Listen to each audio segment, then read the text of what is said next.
15 जून 2023 का दिन है। जल्दी से बोलूँगा 1947 आज के दिन ऑल इंडिया कांग्रेस जी जी वही सबसे बड़ी राजनीतिक दल था उस समय जो भारत के लोगों का प्रतिनिधित्व कर रहा था।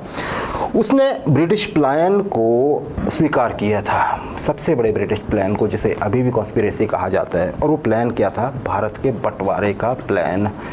भारतीय राष्ट्रीय कांग्रेस आज के दिन उस पर सहमत हो गई थी और फिर उस पर मोहर लगी थी और वो हो गया था, अलग देश बन गया था। 1215 ओंकार जी, बात चाहे आप इतिहास की कर लीजिए, राजनीति की कर लीजिए या व्यक्तिगत अधिकारों की। आपने एक शब्द सुना होगा, बहुत से लोगों ने सुना होगा, उसका नाम था मैग्ना कार्टा। एक ऐसा शब्द है जो हमारे आसपास से कहीं ना कहीं हमारे कानों में ज़रूर जाता है। जो राजनीति विज्ञान के शास्त्र हैं, इतिहास के राजनीति शास्त्र के या इतिहास के विद्यार्थी हैं जो उसमें इंटरेस्ट रखते हैं, या मानवाधिकार या व्यक्तिगत अधिकारों पे, उनको पता है ये क्या है।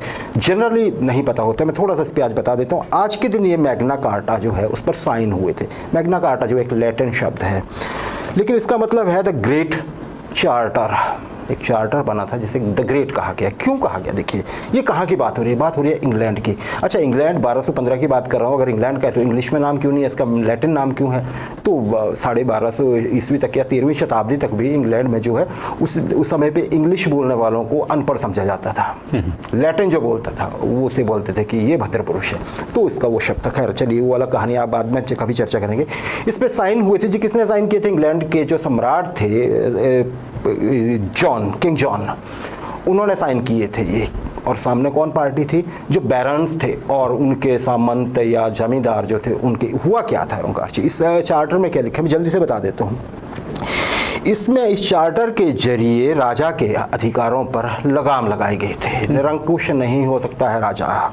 लिखित में बना ये, उस पर स्टैंप लगी, शाही मुहर लगी और उस पर किंग, ब्रिटिश किंग ने साइन किए कि सम्राट या उनकी सरकार कानून से ऊपर नहीं है। हमारे यहाँ तो होता है ना बड़े पहले तक इंग्लैंड में, उसी समय पे। हालांकि लोगों की वजह से नहीं था ये, उन लोगों की वजह से था जो वहाँ पे जागीरदार थे, जमींदार थे, या फिर जो राजा के लिए लड़ते थे, क्योंकि राजा उनको भी दबाते थे, इतना टैक्स भर होता। अल्टीमेटली वो जनता पे जाता था। तो उन्होंने कहा ना जी, ये नहीं चलेगा, आपने अगर राजा रहना है तो ये लिख के दीजिए। इसमें चर्च को भी कूदना पड़ा था। तो उसके बाद ये खैर फिर दोबारा से रिफाइन होते रहे ये। हर कोई रूलर आया बाद में भी, उसने भी थोड़ा उसने किया मैग्ना कार्टा में, लेकिन शुरुआत आज के दिन साइन हुए थे। अभी भी ये दस्तावेज जो है ब्रिटिश लाइब्रेरी लंदन में रखा हुआ है। कभी आप जाएं तो इसे जरूर देखिएगा। एक कागज पे है, ये फेडिश हो गए, वो ब्लैक कलर में लिखे, इस पे सील भी लगी हुई है।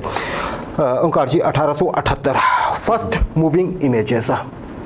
मूविंग इमेजेस मतलब आप समझ रहे हैं, चलने वाली तस्वीरें, या आप कहिए मूवी। आज के दिन 1878 की बात कर रहा हूँ मैं ओंकार जी। आज के दिन वो खींची गई, क्लिक की गई फर्स्ट मूविंग इमेजेस। और कहाँ पे? पालो एल्टो, कैलिफोर्निया के एक स्थान है यहाँ पे। ओंकार जी, 12 कैमरे लगाए गए। हर कैमरा को एक फ़ोटो खींचनी थी और उसके बाद एक फ़ोटो फिर खींचनी थी। फ़ोटो किसकी खींचनी थी? एक घोड़े की, एक काला अरबी घोड़ा जिस पर उस पर जॉकी बैठा हुआ था और वो घोड़ा गैलअप कर रहा था, दौड़ रहा था फुल स्पीड में, उसकी फ़ोटो खींचनी थी। किसका प्रयास था ये जी? फिल्म एंटरप्रेन्योर थे वो, एडवियार्ड मुइब्रिज। नाम थोड़ा सा डिफिकल्ट है इनका, मैं लिख के लाया था। हाँ जी, एडवियार्ड मुइब्रिज। स्पेलिंग पे जाएंगे तब तो कुछ और ही बन रहा है। ये ब्रिटिश अमेरिकन थे। ये फिल्म एंथुसियास्ट थे कि इनको लगता था कि फिल्म में बननी चाहिए, कुछ भी फ़ोटो लो ये लो। इन्होंने अब ये घोड़े के फ़ोटो क्यों खींचे? ये पता करने के लिए, देखिए तब भी, अभी भी बोलते हैं ना मुर्गी पहले की अंडा, तब ये कहा जाता था कि घोड़ा जब दौड़ता है तो क्या वो, उसके कोई पैर ऐसा भी होता है, उसका जो हूव होता है, खुर होता है, वो क्या चारों ही कभी हवा में भी होते हैं?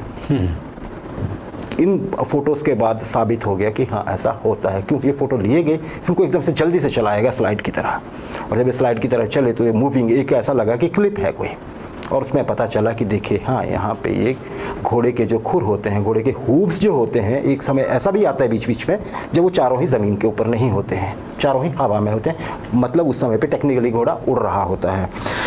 तो ओंकार जी, आज के दिन ये फ़ोटो खींचे गए थे। उसके बाद ये 1880 में California school of fine arts में ये दिखाए भी गए थे, जहाँ पे पहला एग्जीबिशन लगा था मूविंग पिक्चर्स का। आज का इतिहास।